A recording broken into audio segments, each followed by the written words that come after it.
धन्यवाद मान्यवर। आपने मुझे राष्ट्रपति जी के अभिभाषण पर इस धन्यवाद प्रस्ताव में बोलने का मौका दिया। अधिकतर विषयों पर बात हो चुकी है। मैं सबसे पहले माननीय राष्ट्रपति महोदय का धन्यवाद इस बात पर भी करता हूं कि उन्होंने अपना संबोधन हिंदी भाषा के अंदर दिया। पूजनीय गुरु गोलवलकर जी ने एक जगह लिखा है कि अगर किसी राष्ट्र को समाप्त करना हो तो उससे उसकी भाषा छीन लो। अगर वो भाषा से कट जाएगा तो अपने साहित्य से कट जाएगा, साहित्य से कट जाएगा तो अपनी संस्कृति से कट जाएगा, और भाषा, साहित्य और संस्कृति से कट जाएगा तो अपनी राष्ट्रीयता से ही कट जाएगा। और जिस देश की राष्ट्रीयता नहीं रहेगी वो राष्ट्र समाप्त हो जाएगा। इसलिए मैं तमाम मातृभाषाओं का आदर करते हुए, जितनी भी हमारी मातृभाषा है देश की, उनका आदर करते हुए राष्ट्रपति जी का धन्यवाद करता हूं कि उन्होंने अपना भाषण, अपना उद्बोधन हिंदी भाषा के अंदर दिया है। मेरा विषय, मेरी पार्टी की तरफ से कहा गया कि मैं सोशल जस्टिस पर कुछ अपनी बात करूं। मान्यवर,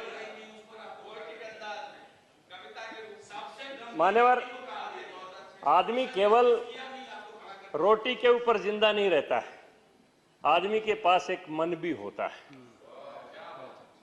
और इसी को दीनदयाल उपाध्याय जी ने कहा है चिति, जिसको चित्त कहते हैं। आदमी भूख को कठोरता से बर्दाश्त कर सकता है, शारीरिक चोट को भी बर्दाश्त कर सकता है, लेकिन मन के ऊपर जो चोट लगती है, उसकी आस्था के ऊपर जो चोट लगती है, उससे आदमी तिलमिला जाता है। और उस अपनी आस्था और स्वाभिमान की रक्षा के लिए आदमी कोई भी बड़े से बड़ा बलिदान देने के लिए तैयार हो जाता है।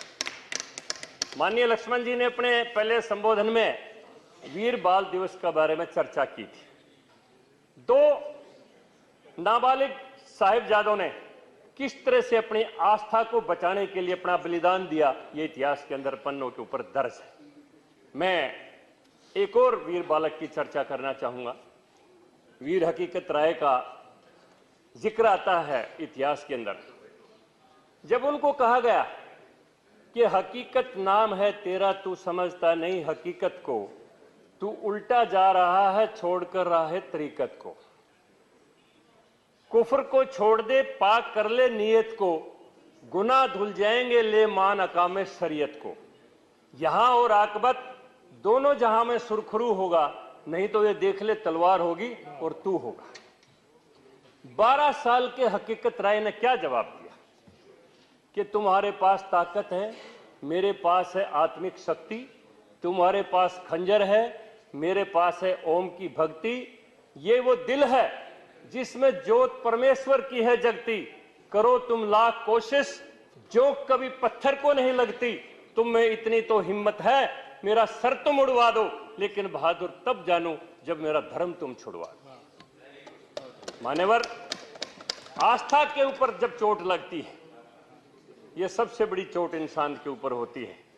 और करोड़ों लोगों की आस्था के ऊपर मरहम जो लगाने का काम किया, हिंदुस्तान के प्रधानमंत्री नरेंद्र भाई मोदी जी ने राम मंदिर की नींव रख के किया, केदारनाथ के जीर्णोद्धार करके किया, काशी विश्वनाथ के जीर्णोद्धार करके किया।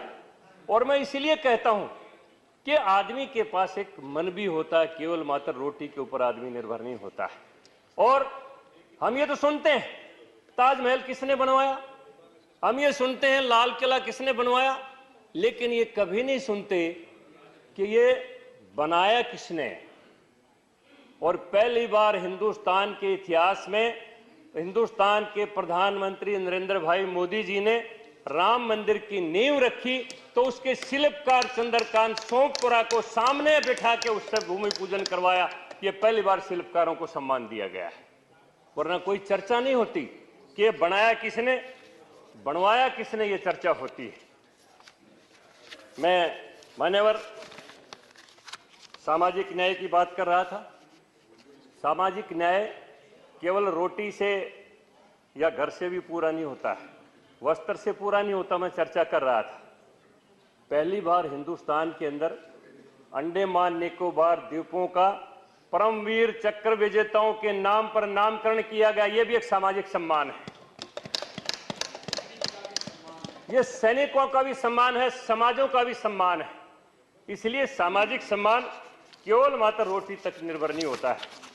मान्यवर, मैं अभी चर्चा कर रहा था राम मंदिर जी की। माननीय राष्ट्रपति जी ने ठीक कहा कि केवल मात्र मंदिर निर्माण नहीं करवाए, हमारी सरकार ने, राष्ट्रपति जी ने उद्बोधन में कहा कि मेरी सरकार ने मंदिर के साथ साथ मेडिकल कॉलेजेस का भी निर्माण करवाया और नए बजट के अंदर 157 मेडिकल कॉलेजों के साथ 157 नर्सेज कॉलेज का भी प्रावधान किया गया, क्योंकि नर्स नहीं होंगी तो मेडिकल के अंदर हमारी फिर देखभाल कौन करेगा। भारत की यह संस्कृति है। भारत की संस्कृति में देवताओं का स्वरूप बहुत बड़ा है और विदुर नीति को अगर हम पढ़ेंगे तो धर्म की परिभाषा पूजा पद्धति तक सीमित नहीं है। विदुर जी ने लिखा है महाभारत के अंदर कि धर्म की परिभाषा बहुत विस्तृत है। वृक्षों की हरियाली की रक्षा करना भी एक धर्म है, पानी को शुद्ध रखना भी एक धर्म है, वायु की गुणवत्ता रखना भी एक धर्म है, माँ बाप की सेवा करना भी धर्म है और एक अबला की इज्जत की रक्षा करना भी धर्म है। अपने राष्ट्र के ऊपर बलिदान हो जाना भी एक बहुत बड़ा धर्म है। धर्म की परिभाषा पूजा पद्धति तक सीमित नहीं है। इसलिए भारतीय संस्कृति में वायु को भी देवता की संज्ञा दी गई है, अग्नि को भी देवता की संज्ञा दी गई है, जल को भी देवता की संज्ञा दी गई है और जिसने भी मानवता के लिए जो भी उपकार का काम किया है उनको देवता की संज्ञा दी गई है। और पहली बार भारत के अंदर भारत के प्रधानमंत्री नरेंद्र भाई मोदी जी ने करोड़ों दलितों के उद्धारक बाबा साहब भीमराव अंबेडकर को देवता की संज्ञा देते हुए उनके 5 कर्म स्थलों को तीर्थ के अंदर पंच तीर्थ घोषित किया। ये इतिहास के अंदर पहली बार इतना बड़ा सम्मान उस करोड़ों दलितों के उद्धार करने वाले देवता को दिया गया है। ये मैं सामाजिक न्याय की मैं बात कर रहा था। यहां तो मत्स्य तक को भी अवतार माना है, यहां तो वराह को भी अवतार माना है। इसलिए मान्यवर, अभी महिला सशक्तिकरण की बात हो रही थी। मैं ग्रामीण पृष्ठभूमि से आया हूं। हमने वो दिन देखे, अंधेरा होने से पहले महिलाएं शौच आदि के लिए नहीं जा सकती थी और जाती खुले के अंदर बैठती, कोई आदमी दिखाई देता, अरे भाई कोई आदमी आ गया, उठ लो, खड़ी हो गई, फिर बैठ गई, फिर कोई आदमी आ गया, भाई कोई आदमी आ रहा है, उठ लो।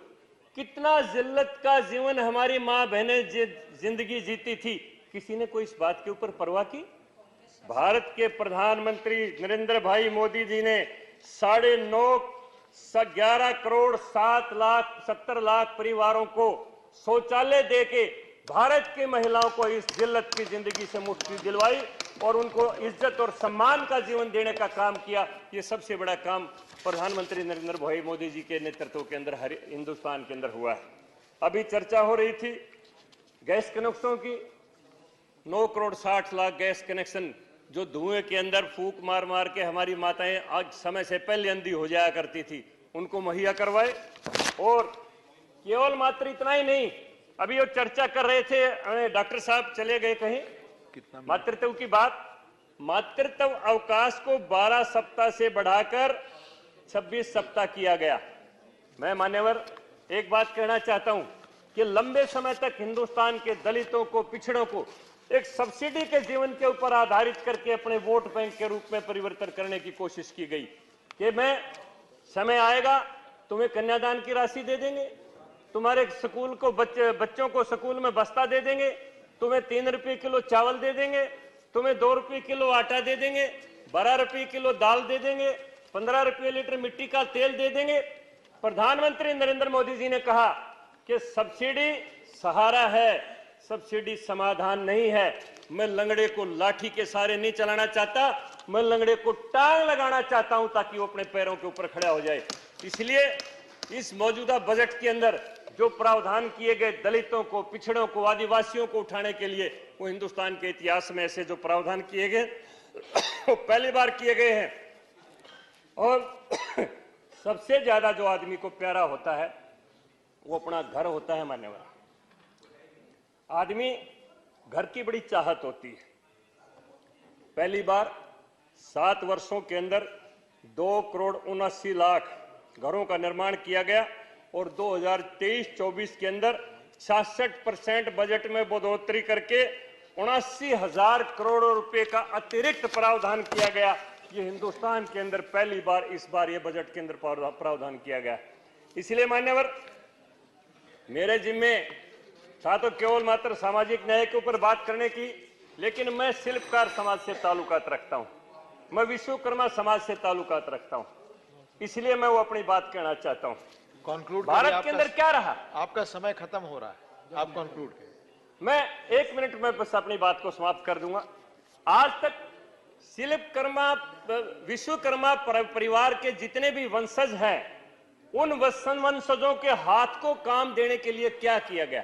कोई स्किल डेवलपमेंट के लिए योजना नहीं चलाई गई, कोई नए हुनर उनके अंदर विकसित करने की योजना नहीं चलाई गई, कोई उनको विदाउट कोलेटरल गारंटी देने के ऋण देने की योजना नहीं चलाई गई, कोई उनके उत्पादों को एमएसएमई के साथ जोड़ के, उस चेन के साथ जोड़ के उनकी बिक्री की व्यवस्था नहीं करवाई गई।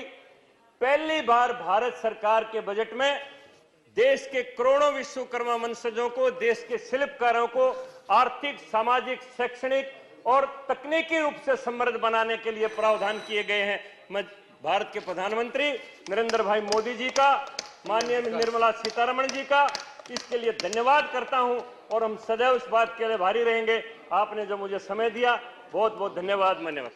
नमस्कार दोस्तों, बीसीआर न्यूज में आपका स्वागत है। मैं हूं आपका होस्ट एंड दोस्त अजय शास्त्री। उम्मीद है आपको यह हमारा वीडियो अच्छा लगा होगा, तो आप इसको शेयर कीजिए और लाइक कीजिए और साथ साथ हमारे चैनल को सब्सक्राइब भी कीजिए। जी हाँ, ऐसे ही नए वीडियो के साथ फिर आपके साथ हाजिर होंगे।